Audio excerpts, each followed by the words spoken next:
네, 우리 금요 기도회마다 우리 초대교회 특별히 사도행전을 중심으로 해서 우리가 살펴보고 있는데요. 자, 오늘은 이제 초대교회 이야기 이제 7번째 우리 시간인데요. 우리 7번째 시간 또 8번째, 그래서 오늘과 다음 주에 걸쳐서는 이 사도행전 2장 이제 하반부에 나오는 원시 초대교회 공동체, 그러니까 처음으로 그러니까 120명의 그 성도들 이외에 이제 베드로의 설교를 듣고 회심한 3,000명의 신도, 그래서 초대교회가 실질적으로 탄생하는 그런 상황입니다.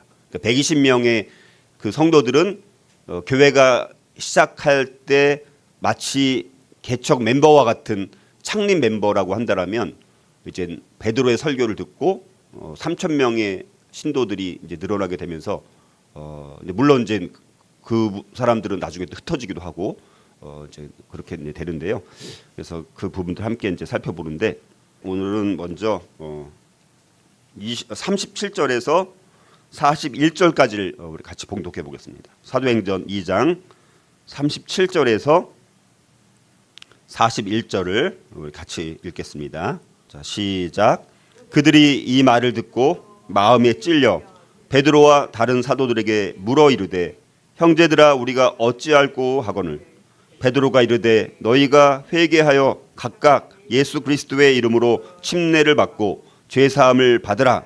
그리하면 성령의 선물을 받으리니 이 약속은 너희와 너희 자녀와 모든 먼데 사람 곧 주 우리 하나님이 얼마든지 부르시는 자들에게 하신 것이라 하고, 또 여러 말로 확증하며 권하여 이르되, 너희가 이 패역한 세대에서 구원을 받으라 하니, 그 말을 받은 사람들은 침례를 받음에 이날의 신도의 수가 3,000이나 더하더라.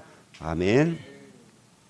예, 그리고 이제 42절부터는 그 처음 탄생한 이제 실질적인 교회 공동체가 이제 함께 물건을 통용하기도 하고 교제하고 뜨겁게 하나님을 예배하는 그런 일들이 이제 진행이 됩니다.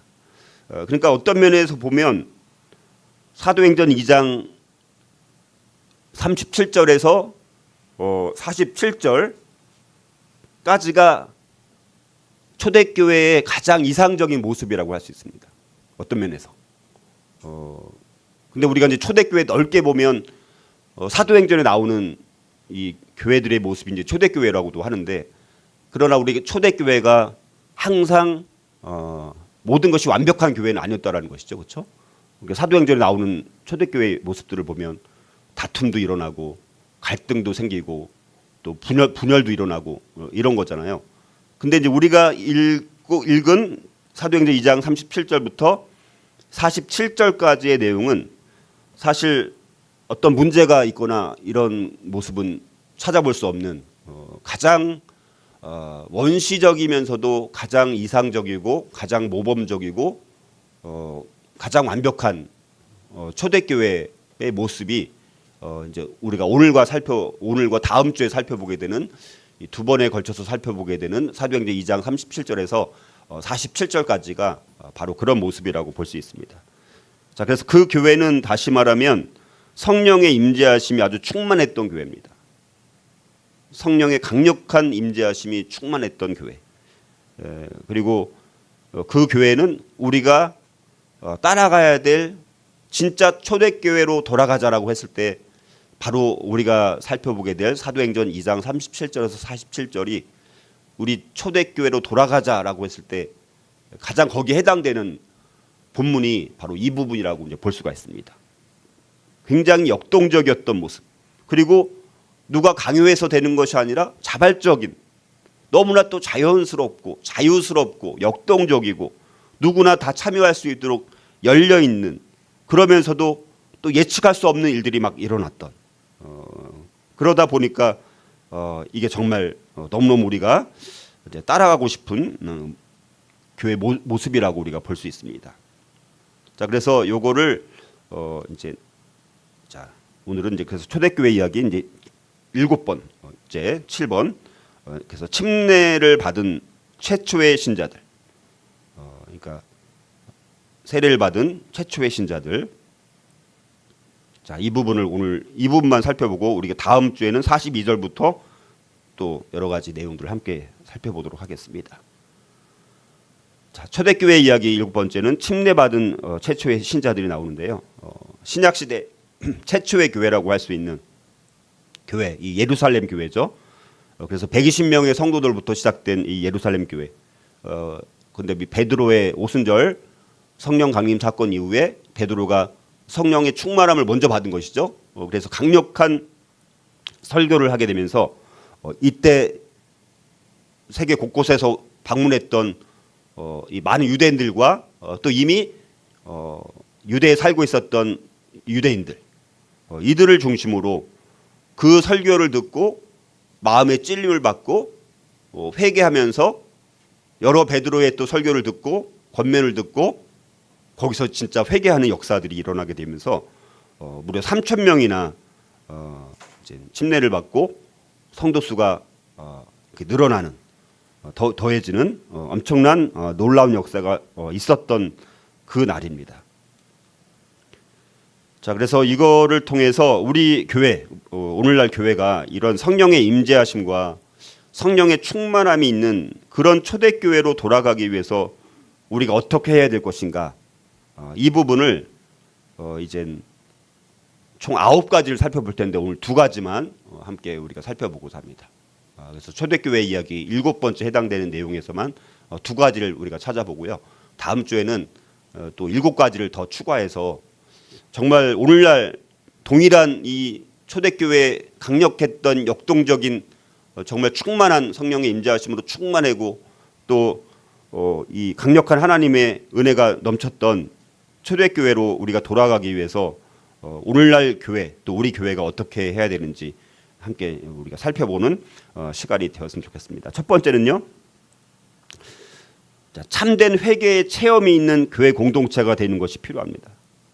모든 교회가 하나님 앞에 역동적으로 부흥하고 성장하기 위해서는 가장 먼저 필요한 것은 참된 회개가 있어야 됩니다. 모든 게 회개로부터 시작이 됩니다.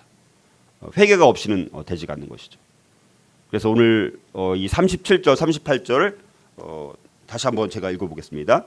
자, 그들이 이 말을 듣고, 자 이제 36절까지가 베드로의 강력한 오순절 설교였죠. 자, 그 설교를 듣고 그들이 이 말을 듣고 마음에 찔려 베드로와 다른 사도들에게 물어 이르되 형제들아 우리가 어찌할꼬 하거늘 베드로가 이르되 너희가 회개하여 각각 예수 그리스도의 이름으로 침례를 받고 죄 사함을 받으라. 그리하면 성령의 선물을 받으리라. 이렇게 이제 말씀합니다. 자, 그래서 이 초대교회 성령이 함께 현존하면서 하나님의 임재하심을 경험하고 또 성령의 충만하심이 넘쳤던 그 초대교회가 되는 그 과정에서 첫 번째로 있었던 것을 보니까 이 회개의 역사가 있었다는 것이죠. 회개로부터 시작이 됐다는 것입니다. 자, 그래서 그러면 이제 회개라는 것이 몇 가지 이제 원리가 있습니다. 오늘 이제 읽은 37절, 38절에 보면 이 회개의 몇 가지 원리들을 우리가 여기서 찾아볼 수가 있는데 그 몇 가지를 한번 정리를 해보고자 합니다. 첫 번째는요. 자, 회개에 대한 여러 원리들이 있는데 첫 번째는 양심의 가책과 이성적인 죄책감을 강하게 느끼는 것이 첫 번째 회개의 원리입니다. 자, 회개를 하려면 여러 가지 이런 현상들이 나타나는데 첫 번째가 뭐냐면 양심의 가책과 이성적인 죄책감을 강하게 느끼게 된다는 것입니다. 자, 그래서 그들이 이 말을 듣고 마음에 찔려 베드로와 다른 사도들에게 물어 이르되, 자, 그들이 이 말을 듣고 먼저 뭐예요? 마음에 찔린 것입니다. 그러니까 베드로가 막 복음의 핵심적인 내용을 다 이제 설교를 한 겁니다. 그것도 성령의 정말 강력한 충만한 은혜를 받으면서 베드로가 뭐 설교를 준비해서 설교한 게 아니라 성령이 임하니까, 성령의 권능이 임하니까 베드로가 어마어마한 설교를 한 거예요, 사실. 그래서 예수님의 그런 사역과 공생애와 또 십자가의 죽으심의 의미와 부활의 의미와 뭐 이런 거를 설교를 다 하니까 그런 예수님을 누가 죽인 거예요? 어떻게 보면 유대인들이 죽인 거잖아요. 그렇죠? 그래갖고 여기 36절 그런즉 이스라엘 온 집은 확실히 알지니 너희가 십자가에 못 박은 유대인들 너네들 지금 오순절날 세계 곳곳에서 세계 전역에서 방문한 이 유대인들을 향해서 베드로가 설교하면서 너희가 십자가에 못 박은 이 예수를 하나님이 주와 그리스도가 되게 하셨다 이렇게 말하니까 양심의 가책에 있는 사람이라면 뭐가 있는 거예요? 찔림이 있는 거예요. 찔림. 근데 이제 사람들이 마음이 완고해지고 완악해지니까 요즘 이 세상 가운데서는 이런 아무리 좋은 설교를 하거나 이런 말을 해도 복음을 해도 마음에 찔림이 있어요 없어요? 마음에 찔림이 없는 거예요. 완강하고 완악한 마음 가운데 있으니까 마음에 찔림이 없습니다. 자, 그래서 이 마음에 찔렸다는 게 뭐냐 그럼 마음에 찔렸다는 거 양심의 가책과 이성적인 죄책감을 강하게 느끼는 것이 마음에 찔렸다는 그런 의미인데요.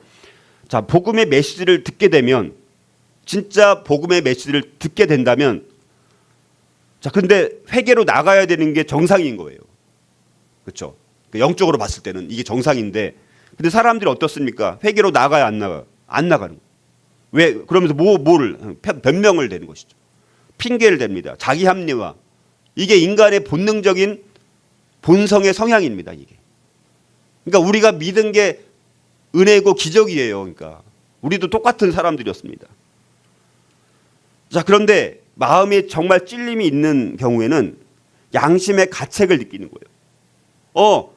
36절 너희가 십자가에 못 박은 이 예수를 하나님이 주와 그리스도가 되게 하셨느니라 하는 걸 들으니까 이제 핑계대는 것이 아니라 변명하는 것이 아니라 자기 합리화하는 것이 아니라 그러네. 자기 양심의 가책을 받아들이는 것입니다. 느끼는 거예요.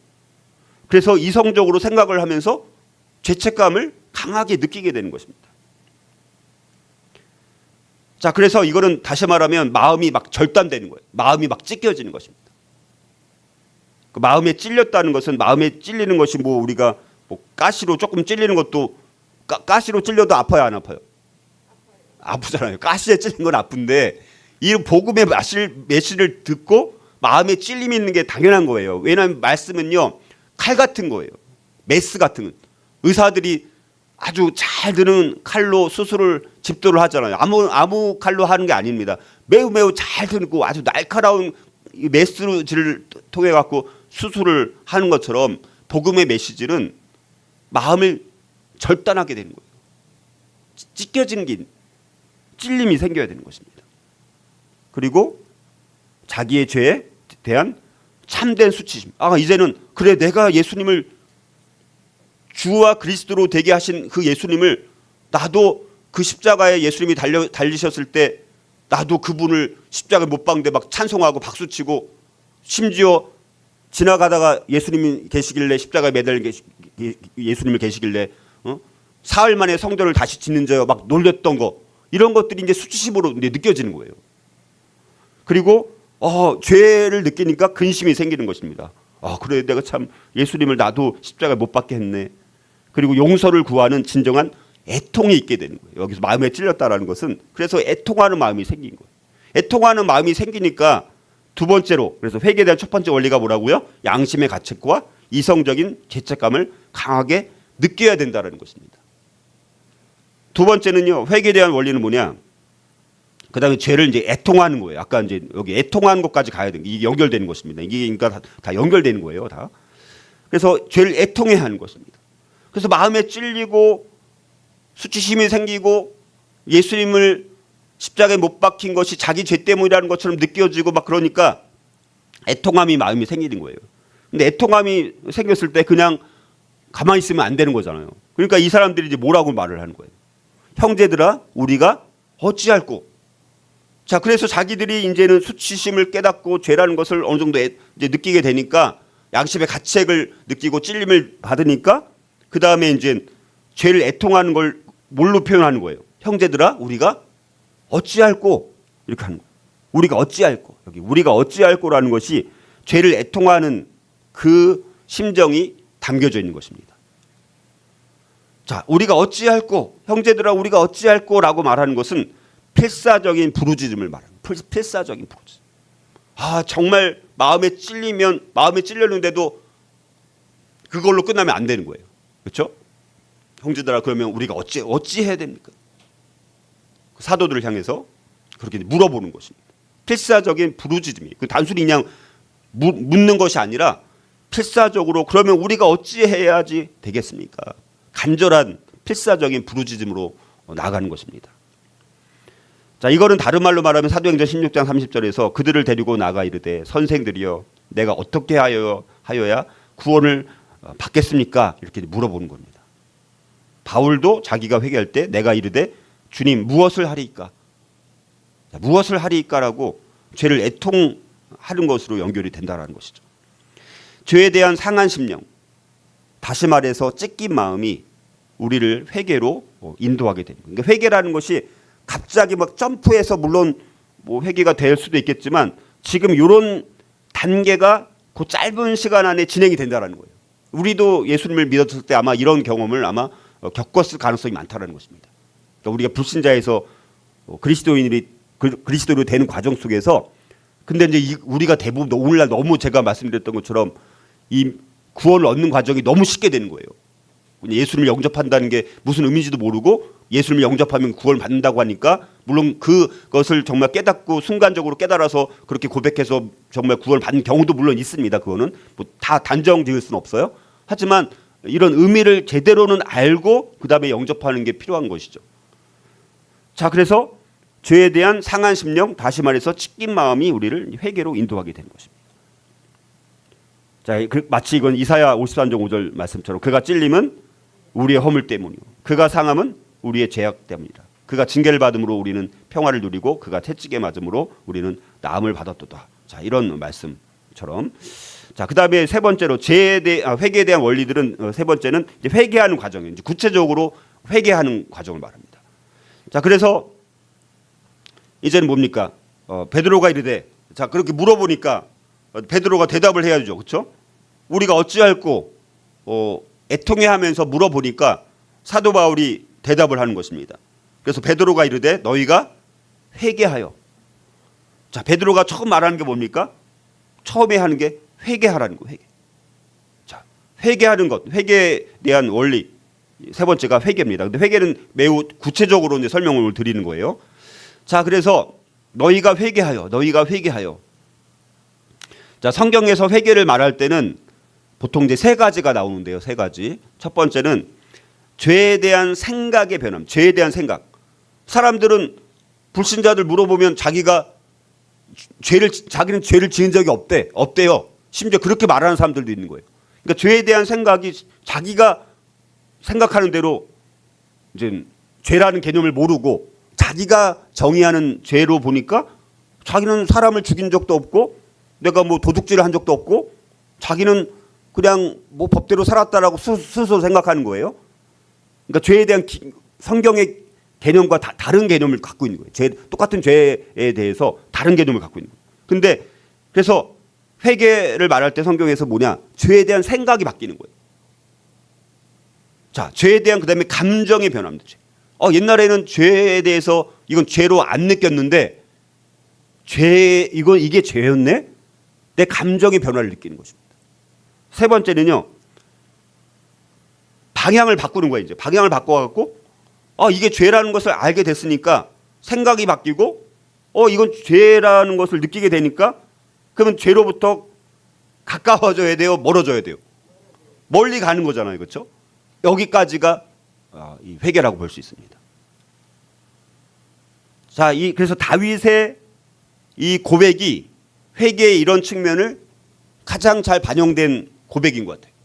뭐라고 말씀합니까? 시편 51편에 보면 하나님이여 주의 인자를 따라 내게 은혜를 베푸시며 주의 많은 긍휼을 따라 내 죄악을 지워주소서. 나의 죄악을 맑게 씻으시며 나의 죄를 깨끗이 제하소서. 하나님께서 구하시는 제사는 상한 심령이라. 하나님이여 상하고 통회하는 마음을 주께서 멸시하지 아니하시리이다. 이 말씀 안에는 다윗의 아주 간절한 회개의 고백이 담겨져 있는 그런 고백이라고 할 수 있습니다. 자, 그래서 D.L. 무디는 이렇게 말합니다. 사람은 하나님께 등을 돌리고 태어납니다. 그가 온전히 회개할 때 비로소 하나님을 향해 이제 돌아서게 됩니다. 하나님을 등을 돌리고 태어났는데 회개를 하게 되면 하나님을 향해서 다시 돌아서게 된다는 거예요. 예. 회개는 그래서 마음의 변화입니다. 마음의 변화. 우리 마음의 변화입니다. 자, 회개하다라는 것은 그래서 마음의 완전한 변화 그리고 죄의 고백이 있을 때 이게 회개라고 할 수 있습니다. 자, 그래서 마음의 변화란 뭐냐? 마음은 뭡니까? 우리 한 사람의 인격의 가장 중심이 되는 곳이 마음입니다. 그래서 우리가 믿음의 자리라고 하죠. 믿음의 자리가 어디 있냐고 물어볼 때 믿음이 어디 있어요? 믿음이. 그게 마음에 있는 거예요. 마음에 있는 거예요. 그러니까 믿음의 자리가 어디라고요? 마음입니다. 한 인격의 가장 중심으로부터 예수님을 받아들이는 거잖아요. 거기서 우리가 믿음이 있는 거잖아요. 그곳에서. 그렇죠? 그래서 마음의 변화란 뭐냐? 전 인격에 대한 것으로 죄와 불신에서 떠나 그리스도에게 향하는 인격 그리고 신앙과 그리스도를 통한 성결로 나아가는 인격애로의 변화가 마음의 변화라는 것입니다.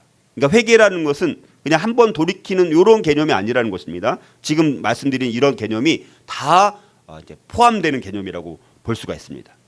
자, 더 나아가서 자, 회개는 단순한 그래서 슬픔, 이제 죄를 느끼고 마음이 그냥 뭐 일시적으로 슬퍼하는 그런 정도가 아닙니다. 죄에 대해 슬픔이 아니라 사고 방식의 완전한 실제적인 변화까지 갔을 때가 회개인 거예요. 회개라는 것은.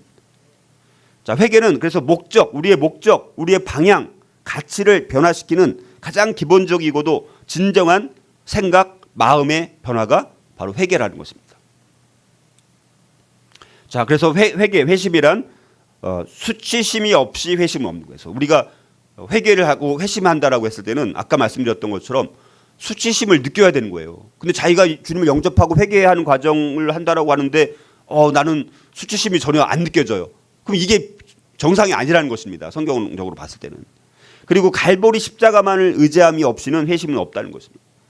옛생활을 벗어버림이 없이 또 회심이라는 것은 없습니다. 세상과의 이별 없이 회심은 또 없습니다. 그리스도의 주권 없이 회심은 또 없다라는 이런 개념이 있고요. 자, 그래서 회개, 리펜턴스라는 것은 우리 죄에서 돌이키는 것입니다. 근데 죄에서 돌이키는 것만이 회개가 아닙니다. 회개라는 것은 죄에서 돌이켜서 다시 전심으로 하나님께로 돌이키는 거예요. 하나님께로. 그래서 하나님과의 사랑의 관계로 돌아가는 것이 회개라고 할 수 있습니다.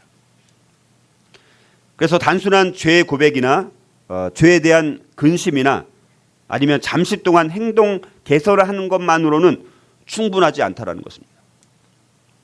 하나님께서는 우리가 전심으로 하나님을 사랑하기를 원하시고요.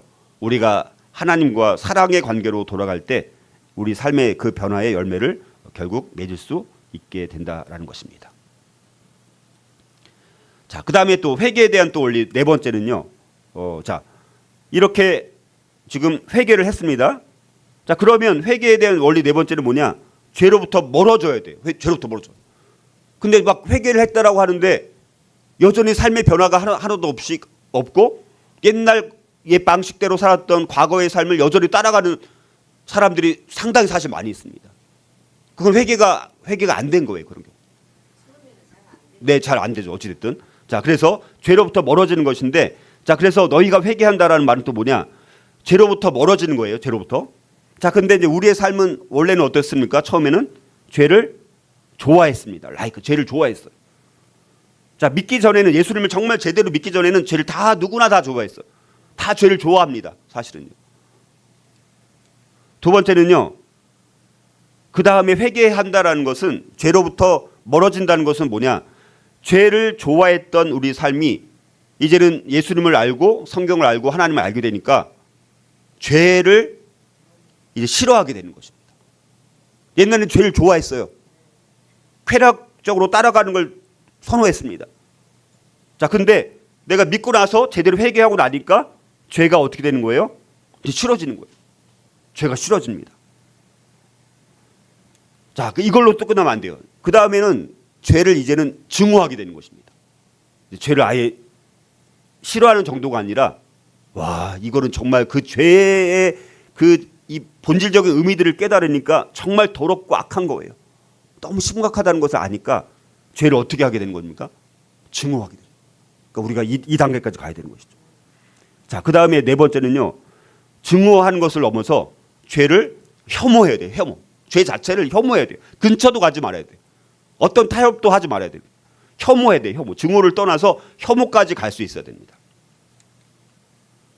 자, 그래서 성령을 통해 우리의 죄의 본성을 그래서 죽여야 되는 것입니다. 여전히 우리의 본성은 죄를 좋아하고 또 따르려고 하는 마음이 자꾸 생긴다는 거예요. 그래서 죄의 본성을 자꾸 죽여야 한다는 것입니다. 거룩한 영이 들어오게 되면 우리 안에 예수님을 믿음으로 우리 성령님은 어떤 영입니까? 거룩의 영이에요. 거룩의 영.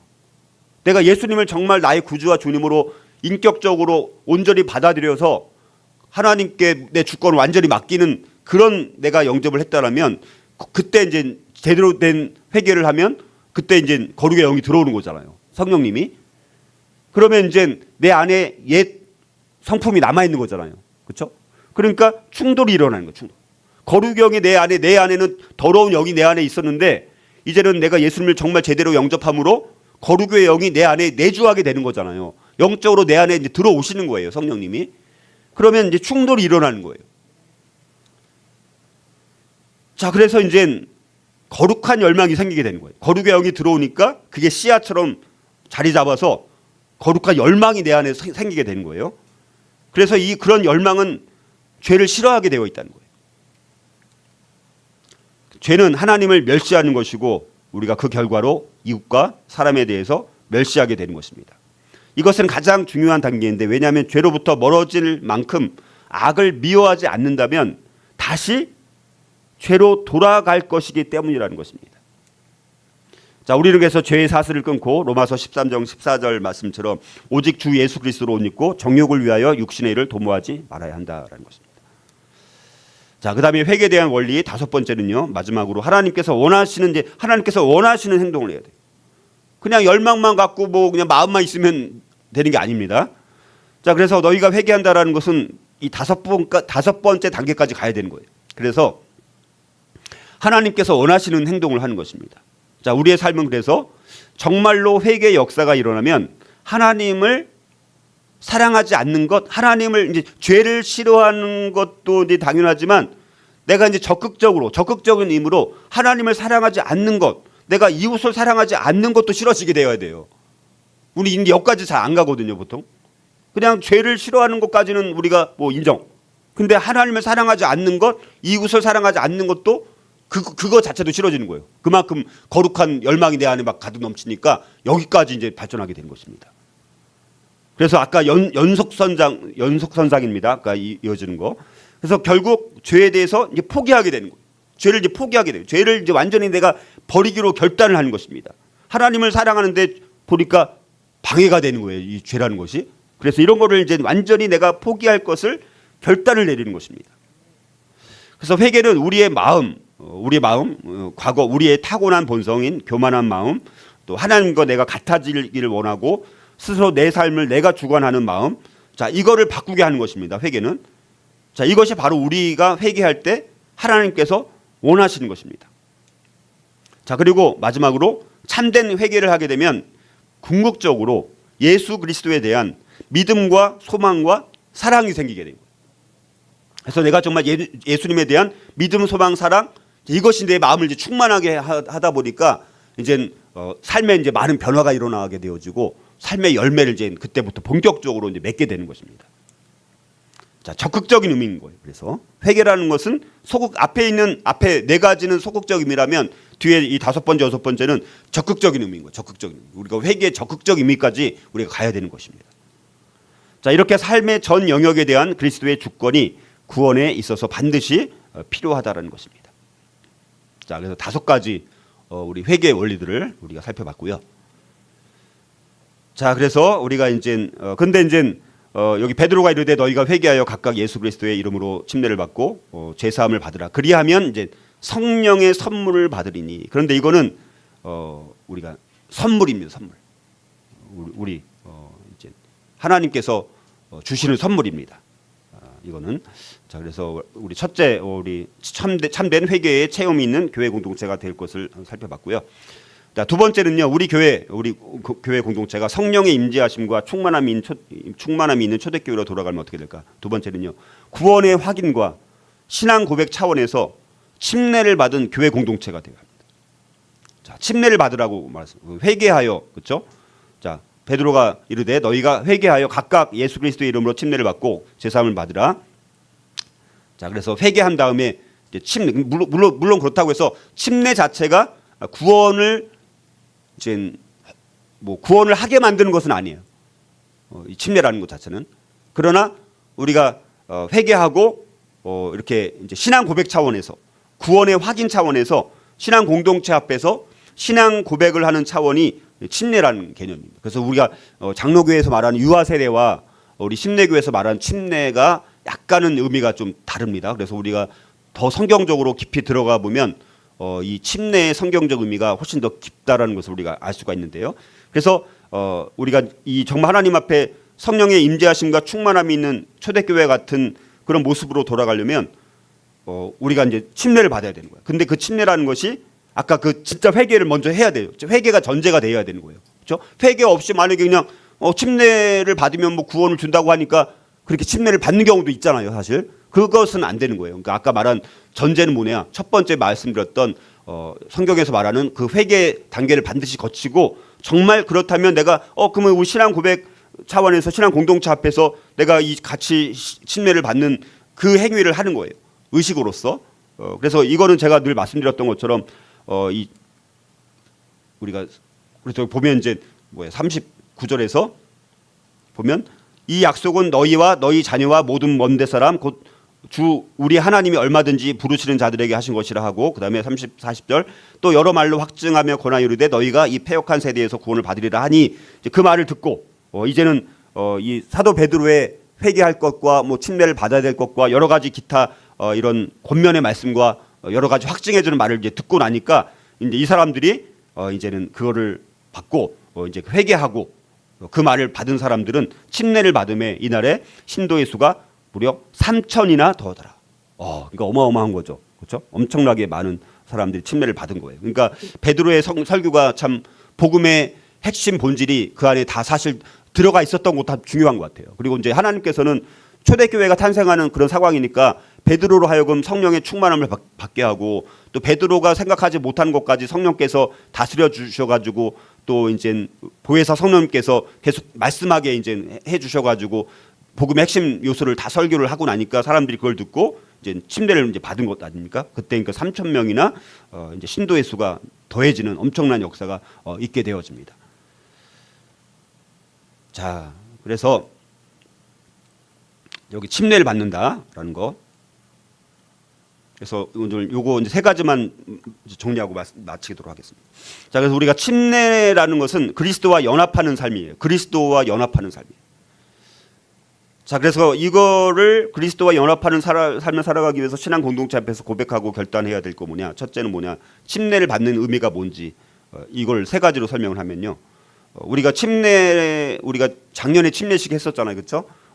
작년에 그 침례식 했을 때 그래도 많이 좀 우리가 은혜가 있었는데 올해는 올해는 없을 것 같아요. 아마 내년에 또 우리가 매년 할 수 있으면 매년 하는 게 좋은데 사실은 그렇죠? 그만큼 이제 우리가 침례를 받아야 될 분들이 좀 계속 생기는 게 중요하죠.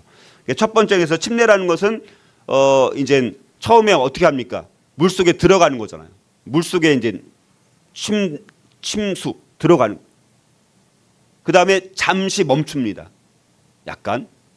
그 다음에 다시 물에서 나오는 세 단계로 진행이 되는 거잖아요. 그 세 가지가 의미하는 바가 첫 번째가 뭐냐? 내가 침례 받을 때 물속으로 들어가는 게 뭐냐? 내 옛자에 대해서 이제 완전히 내가 죽고 예수님이 나의 주인 되는 삶을 살아가기로 고백하고 결단하는 게 침례입니다. 진짜 이 침례를 우리가 받는다는 그 의미는 내가 물속에 들어갈 때 이 그 고백을 신앙 공동체 앞에서 하는 거예요. 나는 옛자에 대해서 죽습니다. 이젠 예수님이 나의 주인 되는 그런 삶을 살아가기로 신앙의 선배들인 여러분들 앞에서 고백하고 결단합니다. 자, 이런 고백으로 침례를 받는 것입니다. 두 번째는요. 예수 그리스도와 함께 장사 지냄으로 예수님께서 장사 지냄 바 되었다가 사흘 만에 다시 살아나신 거잖아요. 장사 지냄 것처럼 새 생명 가운데 살아가기로 고백하고 결단해야 돼. 내가 이제 예수 그리스도와 함께 장사 지냈기 때문에 내가 죽은 거예요. 나는 이제 죽었습니다. 그러니까 내가 죽어야지 새로운 생명으로 거듭나는 거 아닙니까?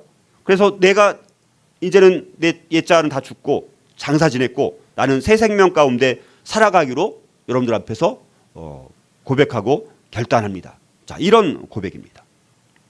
자, 마지막으로 세 번째는요. 다시 나오잖아요.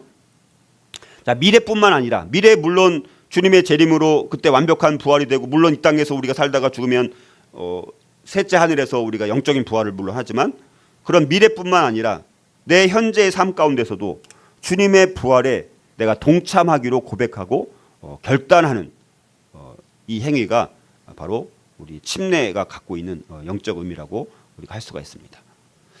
자, 그래서 오늘은 이제 두 가지만 살펴봤습니다. 두 가지. 오늘 두 가지만 살펴봤고요. 다음 주에 7가지인데 7가지는 좀 짧게 다음 주는 7개를 다 짧게 좀 설명해서 다 마치도록 하겠습니다. 그래서 우리가 두 주에 걸쳐서 성령의 임재하심과 충만함이 있는 초대교회, 가장 이상적인 원시 초대교회 공동체의 모습이 어떤지를 통해서 우리도 성령의 임재하심과 충만함이 있는 교회가 되기 위해서는 그 7가지가 필요한데 이 첫 번째 2가지가 이게 사실은 출발점이 돼야 되는 거예요. 이 제대로 된 출발점이 없고 나중에 다시 살펴보게 된 7가지 그런 거는 또 사실은 이루어지지 않는 거니까 가장 첫 번째로 참된 회개의 체험이 있는 교회 공동체가 되고 구원의 확인과 신앙 고백 차원에서 침례를 받은 교회 공동체가 되는 것이 얼마나 중요한지를 우리가 오늘 살펴봤습니다.